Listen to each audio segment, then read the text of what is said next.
நாளைக்கான வீடியோக்கான ஒரு ப்ரோமோ தாங்க வந்திருக்கு. ப்ரோமோ வந்து சூப்பரா இருந்துச்சு அப்படின்னு தாங்க சொல்லணும். கல்யாண மேடையே கலவர மேடையா ஆகிப்போச்சு அப்படின்னு தாங்க சொல்லணும். அதெல்லாம் பார்க்குறப்போ சேனலை மட்டும் மறக்காமல் லைக் அண்ட் சப்ஸ்கிரைப் மட்டும் பண்ணிடுங்க. ஃபஸ்ட்டு எடுத்தோடனே கௌதம் இருக்காங்கல்ல, கௌதம் வந்து நம்ம மதுமிதா அவங்க ஃபேமிலிக்கிட்ட வந்து சொல்கிறாங்க, என் தங்கச்சியை வந்து நல்லபடியாக பார்த்துக்கோங்க. நான் வந்து முடிஞ்ச அளவுக்கு என்னால் எவ்வளோ செல்லமாக வளர்க்க முடியுமோ அந்தளவு வளர்த்துட்டேன். முன்கோபக்காரி தான், ஆனால் ரொம்ப பாசமாக இருப்பா அப்படி இப்படிங்கிற மாதிரி சொல்லிக்கிட்டு இருக்காங்க.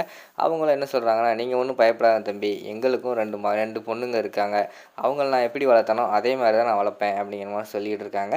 சரி நாங்கள் இப்போ கிளம்புறோம் அப்படின்னு சொல்லிட்டு மாப்பிள்ளை வீட்டுக்காரங்க இருக்காங்கல்ல, அவங்க வந்து டைரெக்டாக வந்து நம்ம மாயாவை கூப்பிட்டு கிளம்புற மாதிரி தான் காட்டிக்கிட்டு இருக்காங்க. மாயா வந்து அப்போ சொல்கிறாங்க, இல்லை நான் வீட்டுக்கு வரமாட்டேன், நான் டைரெக்டாக வந்து ஃபாரின் போகிறேன் அப்படிங்கிற மாதிரி சொல்கிறாங்க.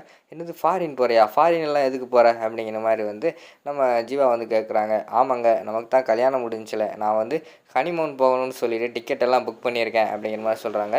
டிக்கெட்டு ஹனிமூனுக்கு புக் பண்ணிட்டியா, என்கிட்டயே கேட்காம ஒரு வாரத்தை கூட சொல்லாமல் நீ எப்படி புக் பண்ணலாம் அப்படிங்கிற மாதிரி சொல்கிறாங்க. ஏங்க இதில் என்னங்க இருக்குது, கல்யாணம் முடிஞ்ச உடனேயுமே எல்லாருமே வந்து ஹனிமூன் தானே போவாங்க, இதில் என்ன இருக்குது, இதில் உங்களுக்கு சர்ப்ரைஸாக இருக்கட்டும்னு சொல்லிட்டு தான் நான் வந்து புக் பண்ணிட்டேன். என்னாலெல்லாம் வீட்டுக்கு இன்னும் வர முடியாது, ஹனிமூன் முடிச்சுட்டு தான் என்னால் எங்கேனாலும் வர முடியும் அப்படிங்கிற மாதிரி வந்து நம்ம மாயா வந்து அடம் பிடிக்கிற மாதிரி காட்டிக்கிட்டு இருக்காங்க. என்னாலலாம் ஹனிமூன் வர முடியாது, என்கிட்ட சொன்னையா, நான் சொன்னால் எப்போ போகலாம் எப்போ வரலான்னு சொல்லிட்டு நான் சொல்லியிருப்பேன்ல, என்கிட்ட சொல்லாமல் எதுக்கு நீ எல்லாம் புக் பண்ணுற அப்படிங்கிற மாதிரி ஜீவா வந்து சண்டை போடுறாங்க.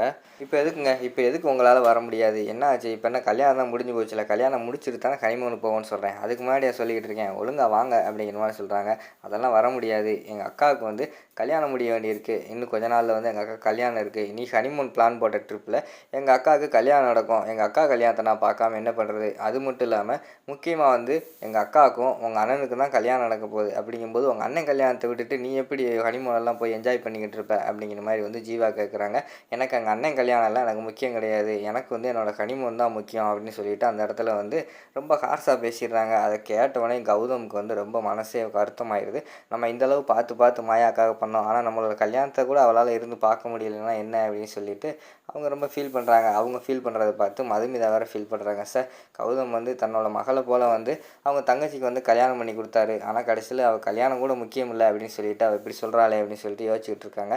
எனக்கு தெரியாது, எனக்கு வந்து இப்போ நீ இது ஹனிமூனுக்கு வந்தே ஆகணும் அப்படின்னு சொல்லிட்டு ஒத்த காலம் நின்றுக்கிட்டு இருக்காங்க மாயா. அங்கிட்டு பார்த்தா ஜீவா வந்து சொல்கிறாங்க, என்னாலலாம் ஹனிமூனுக்கெல்லாம் வர முடியாது, உன்னால் முடிஞ்சதை பார்த்துக்கோ அப்படிங்கிற மாதிரி சொல்லிடுறாங்க. அதுக்கடுத்து வந்து நம்ம மதுமிதா தான் எடுத்து சொல்கிறாங்க, ஏ ஜீவா இங்கே பாரு, இப்போ எதுக்கு நீ போக மாட்டேங்கிற அப்படிங்கிற மாதிரி கேட்காங்க. அக்கா உனக்கு கல்யாணம் இருக்குது, உன் கல்யாணத்தில் நான் இருக்கணும் அப்படிங்கிற மாதிரி சொல்கிறாங்க.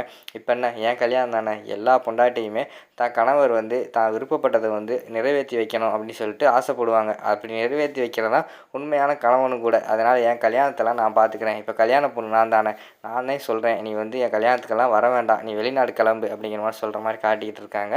அதோட பார்த்தீங்கன்னா இந்த ப்ரோமோ வந்து முடிச்சிடுறாங்க.